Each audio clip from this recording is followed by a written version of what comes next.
Welcome. And now that you've joined us, don't forget to like, share, and subscribe, and click the notification bell so you can stay up to date with our postings.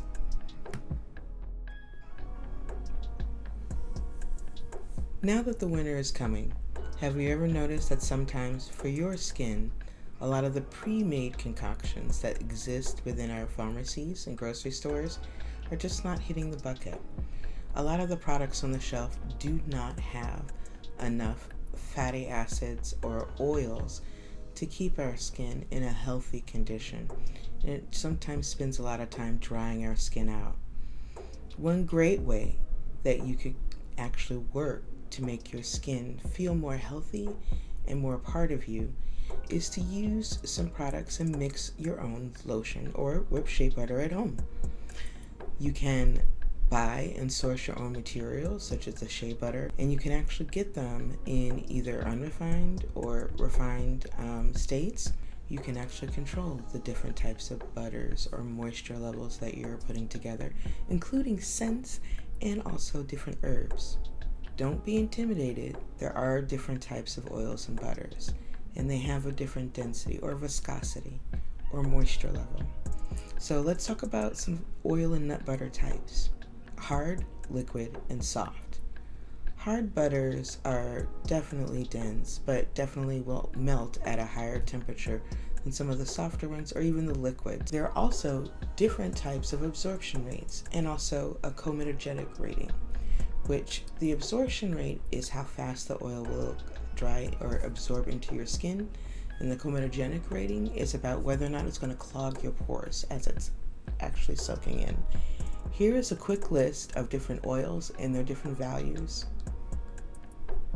Myself, I personally tend to go with coconut, shea, and sometimes pomegranate seed or rose hip, depending on what the shea butter is being used for, whether it's for my body or for my face.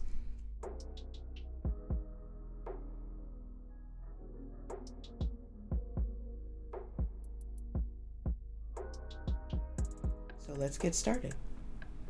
First, we have to start with a workspace. Here, I am just laying down my favorite mats. Don't like to make too much of a mess, but I picked these up at the dollar store. Very, very useful. And then once you've got your space set up, you're going to need a few items. You're going to need a mixing bowl, an actual hand mixer. I happen to have a one-handed red hand mixer.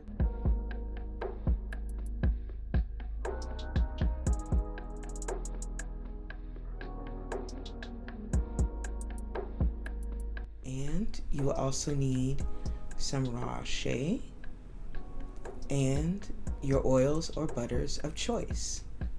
For me, like I said, I picked up some coconut oil from the dollar store, and I also picked up some sweet almond oil actually, only because I'm trying to renourish my skin and it's an aging skin. And I am also going to add some fragrance oil because who doesn't like to smell good? So just a little close up on the type of shea butter that I am using. This is some that I got from Amazon. You can actually pick up shea butter anywhere in the neighborhood that you have a pharmacy, a Walmart, or even a grocery store sometimes.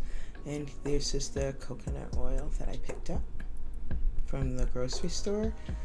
You find it in the cooking aisle, but if you look on the back, you can see what the actual ingredients are, and also some helpful information just about coconut oil for cooking in general.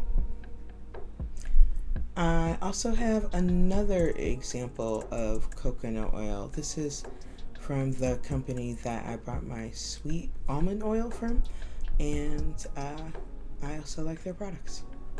Sweet almond is going to be a lighter density or a lighter absorption rate. So my heavy butters are going to be the shea, and my coconut is going to be a medium. And then for the scents, I decided to add mango, and you can see that this is fragrance oil. It's for external use only, so it is for body butters, candles, perfumes, aromas, diffusion, and bathing. But in general, you want to make sure you read and get the information about your oils also to make sure that the oil that you're using, the fragrance oil, is going to work well with your shea butter. And so I decided to do a mixture of mango and ocean breeze to make a nice little mix. I think I also threw some lime in there, but let's set up with our mixing bowl. And let's actually get the shea out. So as you can see, the shea is going to be a denser block of butter, and I like to feel the density of it as I put it in, just because it helps me understand exactly how much coconut oil or lighter oil I'm going to add to this mixture. And I decided to go with the coconut oil from the grocery store. But you'll see that in the bowl I have an even amount of, when I'm done adding the sweet almond, I'll have an even amount of oil in the bowl as I do 2 hard chunks. So for instance, if the oil equaled a hard chunk, it would be about the same amount. But the oils are a mixture of coconut and sweet almond. So you want to grab your trusty mixer and put on your hard chop blade, because first you want to get that harder shea to emulsify within the other oils. So let's get spinning.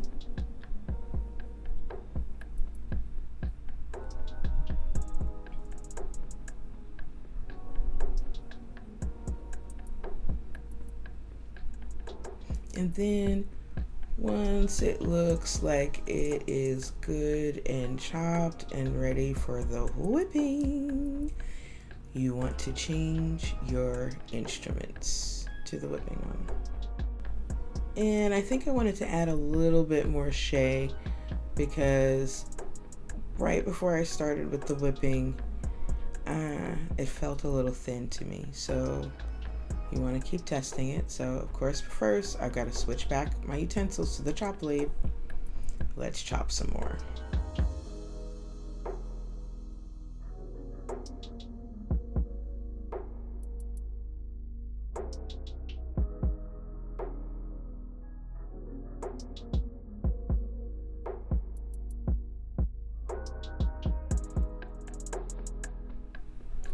And let's switch to the whipping.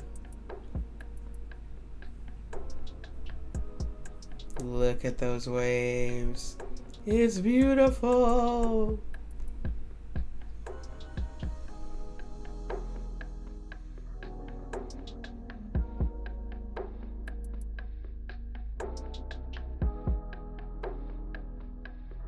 Once you're done, break out your favorite storage containers, or the way that you like to store your butter. Me personally, I picked these up also at the grocery store when I picked up the coconut oil, and I'm just gonna store it.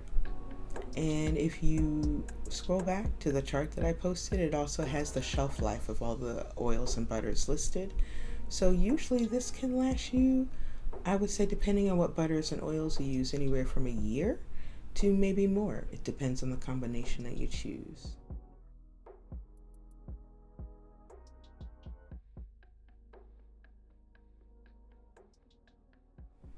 Hope you enjoy making your mixtures and whipping this shea butter up in your next cauldron. Make sure you stay safe this Halloween and stay moisturized.